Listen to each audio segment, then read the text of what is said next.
بص بقى، من الحاجات اللي تحرق الدم دي بصراحة من أكتر الحاجات المقرفة جدا هنا. يعني أنا هعمل أونلاين ستور وهقعد أبيع لأن الحاجات دي غالية، عليها طلب كتير. بص بقى، ده الجمال كله يا ربي. الحاجات دي أنا بعشقها. فطبعا أنت بتحتاج في الأول توفر على قد ما تقدر كل حاجة. يعني هو شكله بيقول إن هو غالي. بص بقى العسل ده، عيشني الموت، خلي الموت. بص بقى، من الحاجات اللي تحرق الدم، شوية شماعات 17 دولار. طبعا لسه غير الضريبة. كام شماعة؟ 25 وحدة. 25 وحدة ب17 دولار. يعني الناس بقى اللي هي جاية لسه من مصر، اعملوا حسابكم يا جماعة في شوية شماعات أو شوية، اللي انت كده كده لازم تشتري شماعات. حرام، 17 دولار ده كتير. آه برضو فوط المطبخ دي تقريبا فوط المطبخ على ما اعتقد يعني.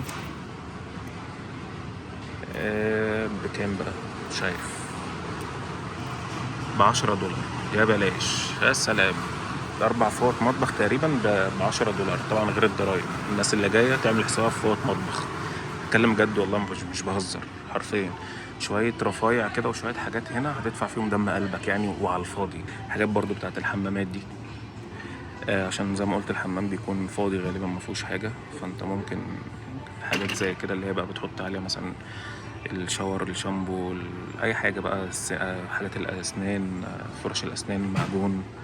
طبعا اهم حاجة بقى الثبت بتاع الغسيل.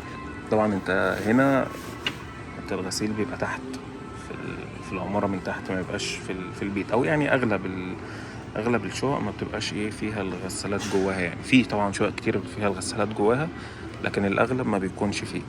طبعا دي كلها الغسالات، وهناك الدرايرز. وهنا بقى انت لو عايز تقعد ولا حاجة، ودي المكنة اللي انت بتشحن منها الكارت يعني، بتاع الغسيل. يعني طبعا الغسيل هنا بفلوس، مش مجاني. فلازم بقى تشوف لك حاجة محترمة كده وفيها خصوصية، يعني عشان الغسيل بتاعك ما يبانش في وسط الناس. دي بصراحة من أكتر الحاجات المقرفة جدا هنا يعني. تعالى بقى نبص على الأسعار بتاعتها. يعني مثلا حاجة زي دي ب30 دولار، يعني كتير. أنا بصراحة مش عارف هما الاتنين ولا واحدة. الاتنين مع بعض؟ لأ، واحدة، كل واحدة لوحدها. يعني دي ب20 دولار، يعني لو جبت الاتنين دول هيبقوا ب30 دولار. فطبعا كتير. برضو كل دول نفس القصة يعني. معرفش السعر بتاعها بكام. 20 دولار برضو تقريبا، كله نفس السعر يعني.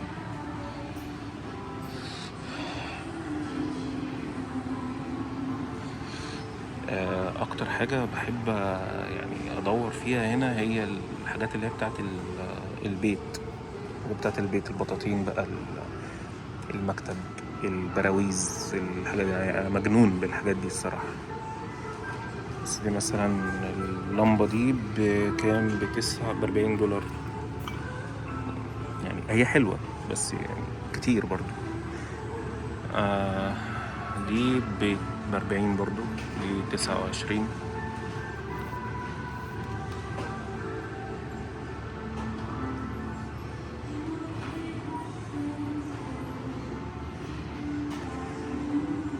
براويز بقى والساعات. الساعة مش عارف بكام، الأسعار بكام الصراحة. يعني الناس بقى اللي هي الفنانة، يعني الناس اللي بيرسموا ويعملوا حاجات زي كده، يعني ده ممكن يبقى سايد بيزنس أساسا جامد جدا. يعني بص هنا اللوحة زي دي، أنا معرفش الصراحة عشان برضو مفتيش، يعني معرفش لوحة زي دي لو أنا برسم يعني وكده، معرفش دي تكلفني كام كخامات يعني، ووقت ومجهود وكده. كان بص بتتباع بكام؟ ب40 دولار. وإن كان أنا شايف السعر ده حلو، يعني ده من الأسعار القليلة اللي شفتها في الحاجات اللي زي دي. مثلا برواز زي ده ب30 دولار. ده برضو من الحاجات يعني أنا عن نفسي لو أنا برسم وعندي الحتة الفنية دي كده، هستغل الموضوع ده جدا وهعمل اونلاين ستور وهقعد ابيع، لان الحاجات دي غالية والحاجات دي عليها طلب كتير. ليه بقى؟ لان الشقق هنا بتبقى فاضيه ما فيهاش اي حاجه، فعشان تقعد تشتري شويه براويز وتشتري حاجات زي كده، تشتري حاجات كتير جدا. فالبوتنشال اللي انت تعمل بيزنس من الحاجات دي اعتقد والله اعلم ان هو عالي، بس بناء على الخامات والوقت والمجهود. انا طبعا دي ما اعرفهاش، لكن لو انا واحد من الناس يعني برسم، هديها محاولة طبعا جدا يعني. ليه لا، اجرب. ندخل على حاجات بعد كده، حاجات ليها علاقة بالمطبخ بقى شوية والتلاجة والقصص دي. يعني مثلا بص دي كام، ب14 دولار. دي ب14، 15 دولار، كتير برضو. ايه تاني؟ بص بقى ده الجمال كله، يا ربي الحاجات دي انا بعشقها. والله ممكن اشتريها لو كانت موتوسيكل، بس كنت اشتريتها. هشتريها يعني، غالبا انا اشتريت خلاص. يعني غالبا كده انا اشتريت، دي هاخدها. انا بضعف يا جماعه والله العظيم قدام الحاجات دي جدا جدا جدا. وان كان بقى دي يعني دي سعرها 17 دولار، انا حاسس ان فيها خامات كتير، يعني خامات والحامات وبتاع يعني. حاسس سعرها قليل بمقارنه بالاسعار اللي انا بشوفها في باقي الحاجات. دي مثلا ساعه 50 دولار. معرفش، اكيد من غير برواز الورد ده.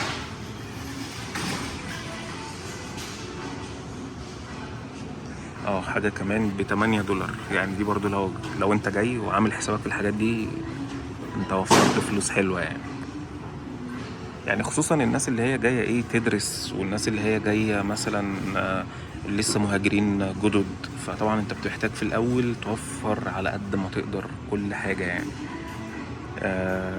ودي حاجه من الحاجات اللي انت تقدر توفر فيها فلوس، اللي هي حاجات المطبخ يعني.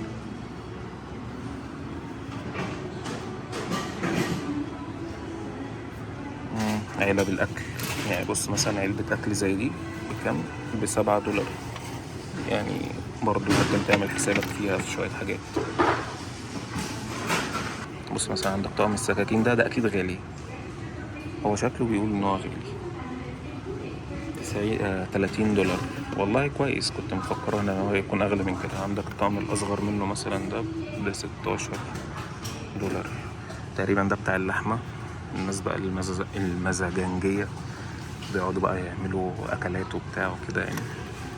ان شاء الله نبقى نعمل حاجات زي كده يعني في الفيديوهات. المقشرة اللي هي بتاعت البطاطس يعني 7 دولار. 7 دولار يعني كام مصري؟ مش عارف، اضربوه بقى في 23. يعني لو نزلت العتبة هتجيب الحاجات دي أرخص بكتير جدا يعني. حاجات برضو بتاعت الزيت والكلام ده. يعني مثلا 35 دولار. بس بيتهيألي الخامة بتاعتها مش أفضل حاجة. طبعا ما بفهمش أوي في الخامات بتاعت الحلل والطاسات وكده، بس يعني إيه، بيتهيألي دولت مش أحسن حاجة. في حاجات تانية بنفس السعر، اللي هي بتبقى تقريبا الرخام، أو دي حلوة مثلا. يعني دي الخامة بتاعتها حلوة، من الحاجات اللي هي بتبقى يعني اللي هي ما بتصديش وما بتحرقش الأكل. الحاجات دي يعني سهلة التنظيف وكل الكلام ده. ده ب25 دولار. هي برضو دي نفس الكلام.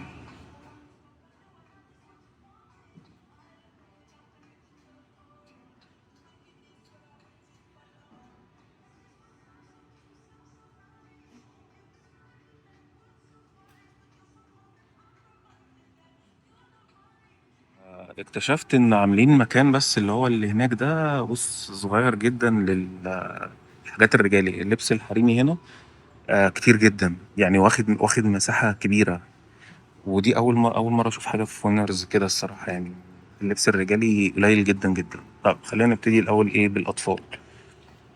ده جاكيت ب30 دولار. هو خفيف الصراحة إن هو يكون ب30 يعني. مش عارف، بحس إن هو خفيف شوية.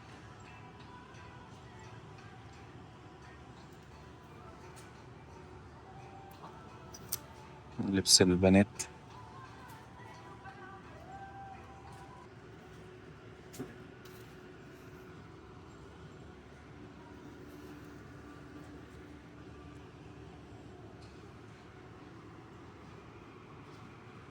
بص مثلا الأطقم دي، ده ب16 17 دولار تقريبا. ده حديث الولادة يعني. حاجات حديث الولادة أو سن صغير يعني مش أطفال كبيرة يعني.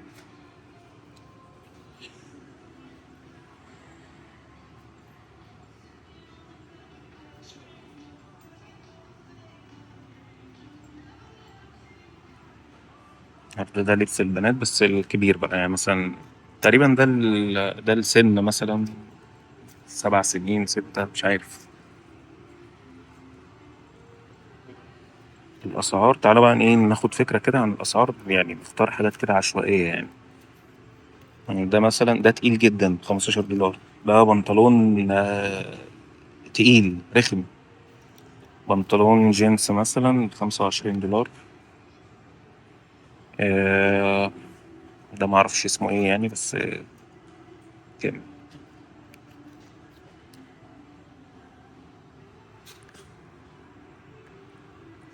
يعني برضه حتى لبس الأطفال مفيش ولاد.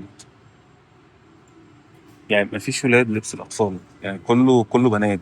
يعني ده البيبيهات هناك أهو. الصفين اللي هناك ده برضه بنات. ده بنات. طب فين يا جماعة الولاد؟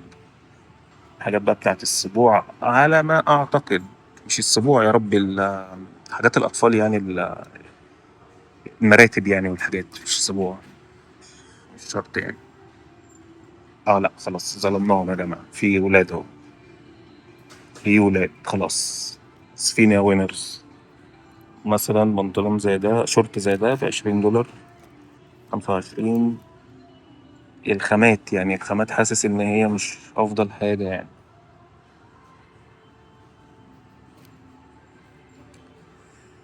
25 دولار. اه فعلا بص بقى على الجواكت. الجاكيت ده حلو. ده حلو.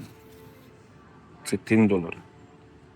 يعني هو حلو بس برضه حاسس إن هو كتير يعني ممكن يبقى فيه حاجات للأطفال أرخص من كده شوية يعني. ده ممكن مثلا يبقى ب20 مثلا أو حاجة. حاسس كده إن هو ممكن يبقى 20.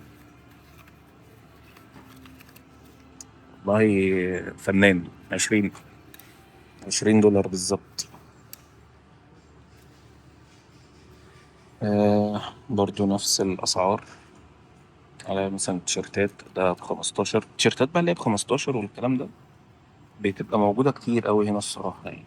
حتى للكبار كمان مش الأطفال بس. الجودة بتاعة الهدوم دي يعني هي بتبقى شغالة الصراحة يعني. حاجات مش وحشة ومش برضو اللي هي هاي اند يعني. حاجات في العادي اللي هي تمشيك يعني كده كويس يعني. وفي حاجات والله بتبقى كويسة يعني أنا جربت منهم حاجات قبل كده لأ كويسة في حاجات كويسة. ده مثلا تيشيرت زي ده ب$13. 12 سنة تقريبا. ده مش عارف 12 سنة 13 سنة متهيألي يعني مش متأكد. آم، بس يعني كل الحاجات هنا تاني شبه بعض بيتهيألي كده. تعال بقى ندخل إيه للجانب المظلوم لبس الرجال. لبس الرجالي. مثلا قميص زي ده ب$39. $39. ماشي. تقريبا كلهم نفس الأرقام يعني. أنا مش من هواة لبس القمصان يعني الصراحة. بس يعني ساعات كده بتستهويني شوية القمصان لما بشوفها متعلقة. بس أجي أقيسها أحس لأ مش عايز. ده ب$17 والله حلو. يعني ده حلو جدا. وخامته جميلة. تقريبا كله نفس السعر. لأ طب ده حلو ده بص ده ب$13. يعني دي من الحاجات الأسعار اللي هي الكويسة يعني اللي هو أنت ما تبقاش متأزم أو بتبقى متضايق أو حاجة لأ من الأسعار الكويسة يعني.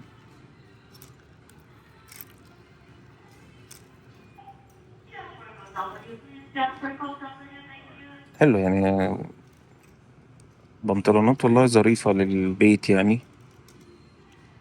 طيب نيجي بعد كده الشورتات دي. برضو والله أسعارها ظريفة. ده بس العق أبو $25. عند أدي عندك وده ب13 17. 13 كلهم برضو في نفس رينج الأسعار والخامات مختلفة يعني. ده الخامة اللي هي ايه الخفيفة.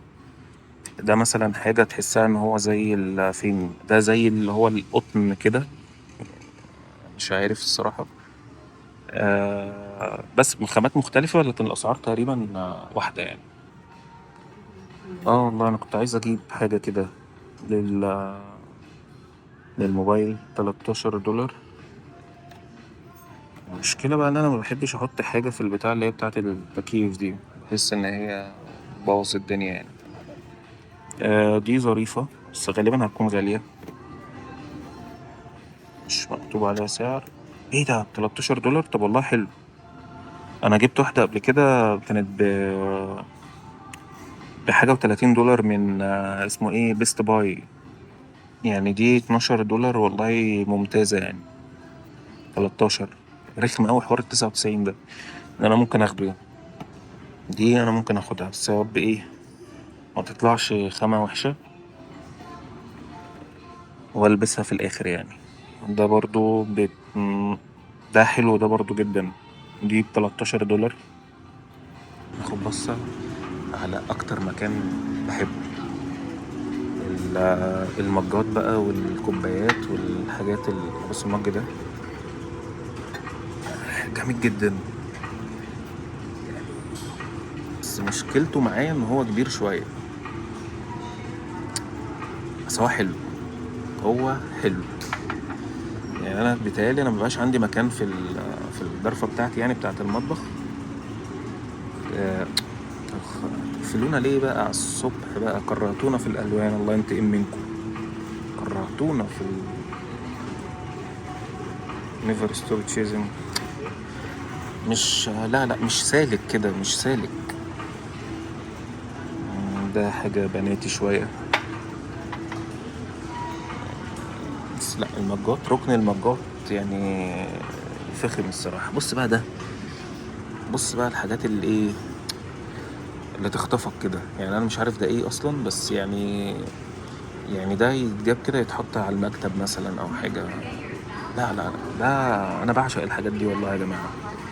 التحف والحاجات الصغيرة دي انا بعشقها يعني. لو في يوم من الايام قررت ان انا افتح مثلا اونلاين ستور او ابيع حاجة اونلاين غالبا هتكون الحاجات دي يعني. غالبا. وهتكون حاجات هاند ميد. بص بقى العسل ده. يا لهوي على الجمال. ماسكه كده مش شايفينه. لا جامد. جامد. ده من الاخر الصراحة. برضو كبير شوية بس يعني ايه من الحاجات اللي انا ممكن اشتريها. بص برضو ده من الحاجات برضو الجامدة. سلة بط هالوين وبتاع وكده. بس لا انا بقى ايه يعني انا بقف قدام الحاجات دي انا بضعف بصراحة. بضعف قدام الكلام ده. بص دي معرفش دي ايه دي. بس مش عارف يعني بس ايا كانت ما ايه. بس حاجة كده اللي هو ايه. لا حاجة مبهجة. في اتنين عاجبني. ده عاجبني وغالبا ممكن اشتريه. وده عاجبني بقى جدا. ده معدي الصراحة. ده معدي. خصوصا ان انا بحب اساسا لندن يعني بحب لندن والتاكسي والكابينة التليفون والراجل اللي واقف ابو برنيطة ده يعني لا المج مبهج بصراحة. المج مبهج جدا. والله اللي عمله فنان. وده برضو من الحاجات الشيك. لا انا وقفني قدام مجات وحاجات زي كده وعيشني بقى هنا. انا بعشق الحاجات دي جدا الصراحة. ماشي بقى انا غالبا هشتري ده اكيد. يعني عندك مثلا احب انا بقى الحاجات دي يعني. احب مثلا لما اجي اقطع لحمة او اعمل حاجة اقطع على حاجة زي كده. عيشني المود دخلني المود. مش عايز اقعد اقطع في اي حاجة وخلاص لا. اديني تولز كده محترمة اديك شغل عالي. ده كان فيديو النهارده، اتمنى ان يكون ما فيش حاجه مفيده يعني الصراحه، الا بس شويه الاسعار وشويه الحاجات دي يعني، بس يعني حاجه كده نسخن بيها على ما نرجع نعمل فيديوهات ان شاء الله كويسه. وفي فيديو بحضر له من دلوقتي باذن الله يكون فيه معلومات مهمه ومعلومات مفيده يعني ان شاء الله. بس اشوفكم الفيديو اللي جاي. السلام عليكم.